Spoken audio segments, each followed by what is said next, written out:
And who will meet them? Will it be France or New Zealand? Proud tradition and history for these two sides. 46-2, New Zealand have the lead. They last met in October of 2014. France losing on that occasion by 29 points.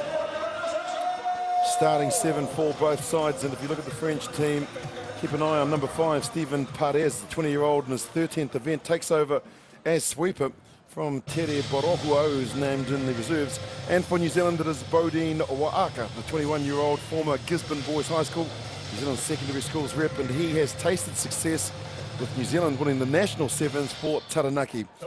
Joined by former New Zealand sevens captain who used to stand where DJ Forbes is, Carl Tanana.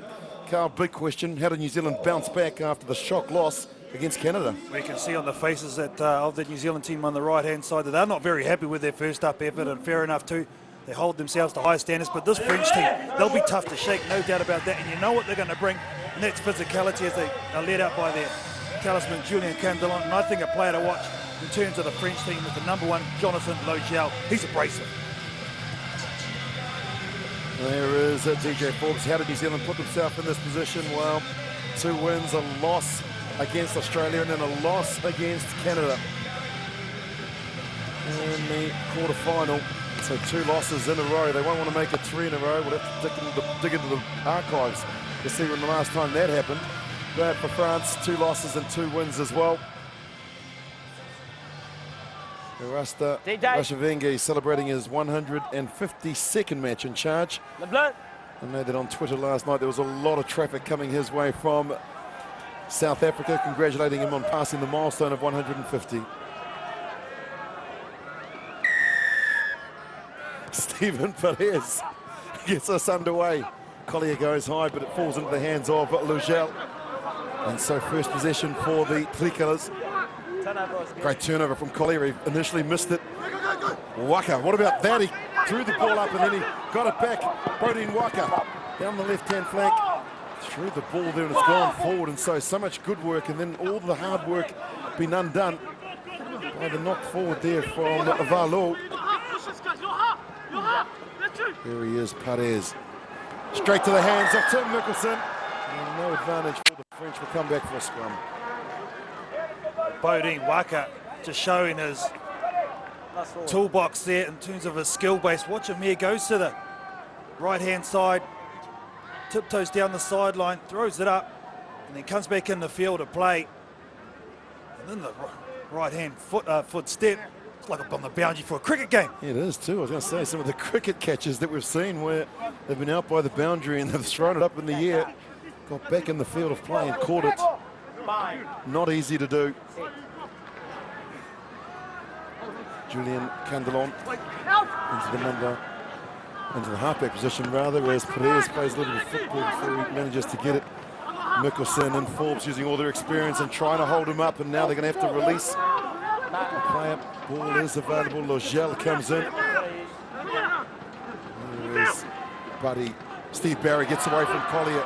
Collier comes back at him again. Barry pumps the legs. Now he's just trying to run in Candelon. Candelon beats the first, pops the pass up. Buddy's in. No question at all. First try to France. What a great piece of play here from the French team. Steve Barry gets the rewards, but they just go right through the defence of New Zealand. Collier missing a tackle twice on the same player. Powers through, and in these conditions, very tough. Nice little switch play. Candelon just making a nice incision, then the offload. And the little switch. And the desperate defence of New Zealand can't get there in time. And Steve Barry, 23-year-old, in his 29th tournament, and the conversion is successful. Questions being asked of the forward pack of this New Zealand team by these sides on the World 7 Series circuit. So you know, they know what's coming. And the French team, well, they're doing extremely well at the moment. Well, how did New Zealand respond? Collier gets high, but he loses it forward, and Baptiste Mazoué has it. France on attack again. They've got the angle. Has he got the power and the pace? Just too short, Barry, and he's lost it forward. Back in support is Curry. He's going to have to work from inside his own goal line. And the Australian referee says, let's come back to a 5-metre scrum. Needs to be a little bit more composed there, Steve Barry. He doesn't need to offload it, he just needs to lock up the ball. He had players in and behind him. Boding Waka going down low. If he just sets it there, instead of trying to get up, just plays the ball, you had a lot of numbers in and behind you. Obviously a problem for the New Zealand team. No Sam Dixon, they lost him late on day one, and he would normally be taking those kickoffs. Oh, most definitely, but someone's got to step up for New Zealand, and it comes in the form of Collier. Collier gets it out to Mickelson. And how many times have we seen this from Tim Mickelson? The kick and then the chase. Candelon gets back, Mickelson's there, and so is Joe Webber. New Zealand now wanting to slow things down, go back to a set piece. Yeah, and the end result is New Zealand going to get throw into this line out. Candelon can do nothing but take it over the sideline. Good kick by Tim Mickelson, and he followed up. I think he's been New Zealand's best on this weekend, coming back from injury too. Yeah, he's taking a bit of time to get back into position as they go high. Waka out to Mickelson. Webber, the dancing feet of Joe Webber. Now he accelerates. Stowers, his first touch of the ball. Stowers, like a fair, comes at him. He gets rid of him. Here's Stowers. New Zealand strike back. Well, this guy's showing a bit of heart. Broke his fingers on day one. Said, Titch, I'm good to go in the quarterfinal. Scored a try on that one. And he says to his inside centre partner, Joe, just give me the ball. Joey Webber takes out Steve Barry, so it creates a one-on-one situation. And this is a back in the 15-a-side game against the forward, just takes or brushes off Lakafia. And that's a mismatch all day long. Wow, showing some real power with that left fend and step.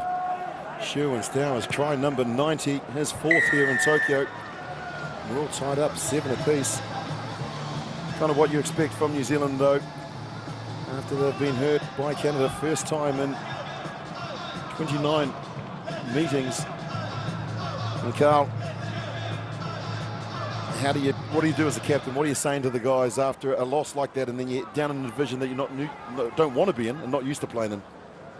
Well, it's all about getting together and just saying that, you know, we've still got a lot of points on offer. It's very important in terms of the table. So a lot to still play for, as you know, Willie. And as Lejao goes on attack, Curry is there and makes a tackle.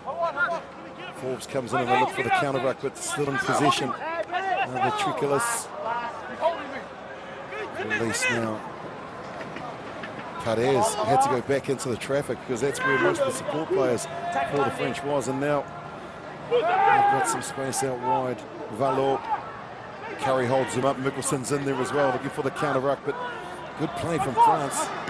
Just patient and everybody doing the right roles, everybody doing the right job. The counter ruck coming in from New Zealand, but France still standing strong and holding on to possession. Now they've got some numbers out here. Candelon, Lakafia to his left if required, and that's where he goes. Now Lakafia gets a chance to show his pace and power. Stowers comes at him. Rides him down, counter ruck, but ball is now available. Slowly recycled for the French. Legel out to Mazoué.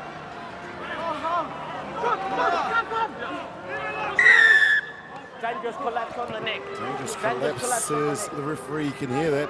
Dangerous collapse on New the Zealand neck. dodge a bullet. Well, unfortunate there for the French team because they had numbers. I thought they cleaned it out well, and you know they're going to go right up the middle of that ruck. New Zealand got caught short. Just a clean out thing is the area of concern. You can't go anywhere near the neck or head of a player. Bodine Waka kicks it into touch, and we're all tied up here at half-time. New Zealand v France, 7 apiece. New Zealand, 7.